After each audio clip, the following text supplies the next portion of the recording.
In this video I'm going to be talking about the pattern pieces that go into building the Folkwear pattern Victorian shirt number 202. Let's identify the different pieces in the shirt.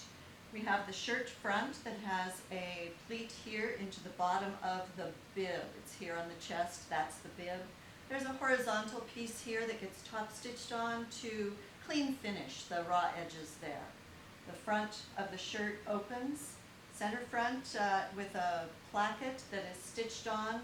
The underlap and the overlap both have a placket. This collar stand is just a collar stand. Sometimes they're called a collar band.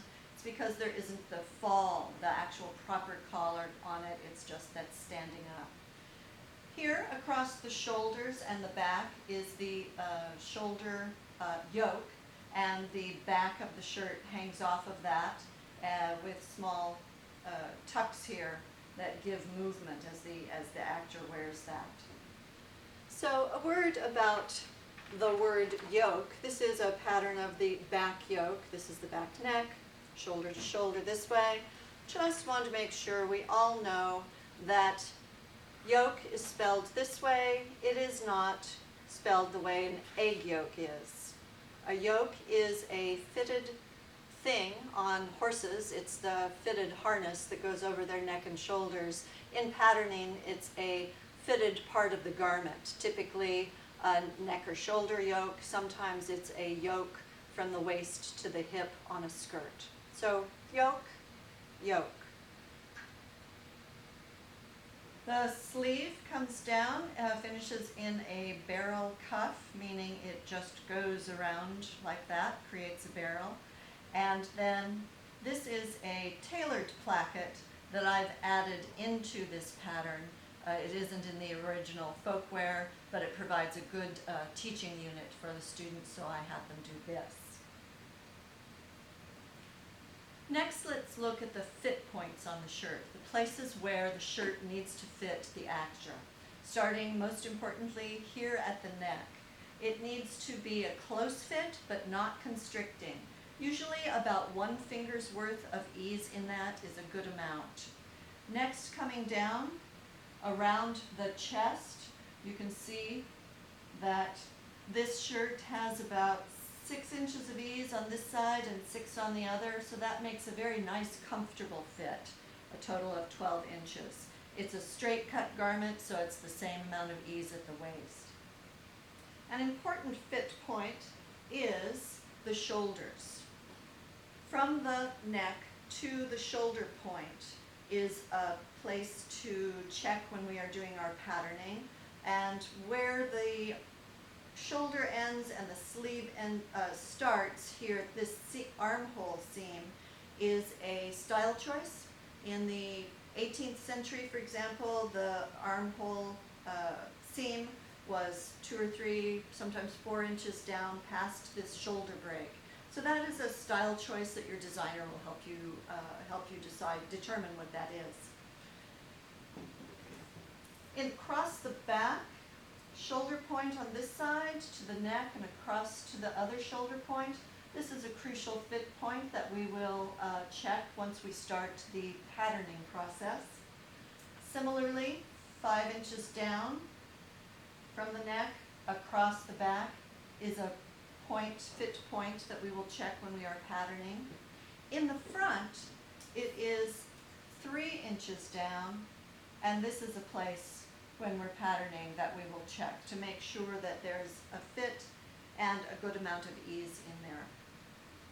The sleeve length is important to check, and we measure that from the center back to the shoulder point, down the length of the sleeve to the bottom of the cuff. And what we want there is some ease in the length, so that when the actor bends their elbow or reaches, that the sleeve doesn't creep up their arm for this sort of, oh look, my sleeves are too short look.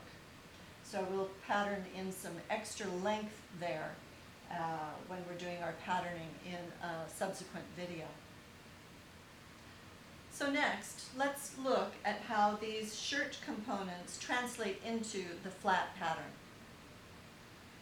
So here's a close-up view of the Victorian shirt pattern from Folkwear. It's number 202. You can see the diagram on the front.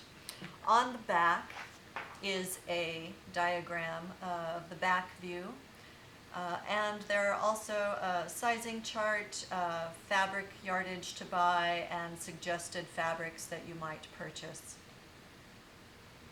So taking everything out of the envelope, you'll find instruction sheets with directions, diagrams on how to construct it, and also a pattern layout on fabric once we get there.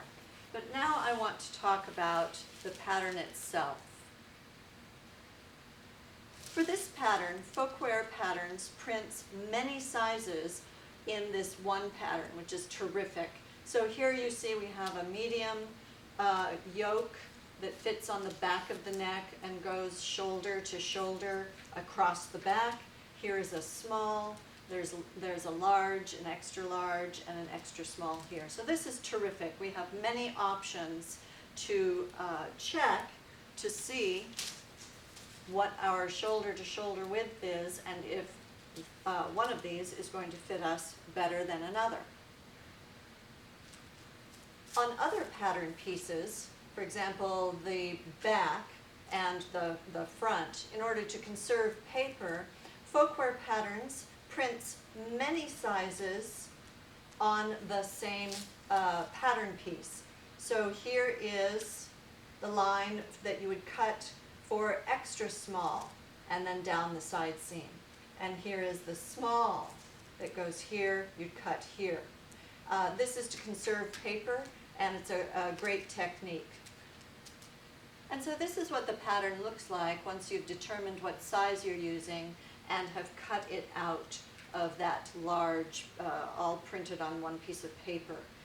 The difference between commercial patterns and theatrical patterns is that commercial patterns have the seam allowance built onto the paper pattern itself. So here's this back yoke, here's the back of the neck, this is shoulder to shoulder, and here is the 1/2-inch seam allowance that is built into the commercial pattern. In theatrical patterns, we cut away the seam allowance on the pattern, and we leave just the pattern shape itself in our brown paper copy of this. Often what we do in theater is we don't cut apart the pattern out of the envelope. We want to save that for future use. And so what we'll do is lay this out, push pin it down onto brown paper underneath. With a ponce wheel, trace this out on the stitching line, not on the cutting line, because in theater we don't want that seam allowance on there. And then cut that out, and we end up with a brown paper pattern that doesn't have the seam allowance on it, and this is then what we use for cutting the fabric.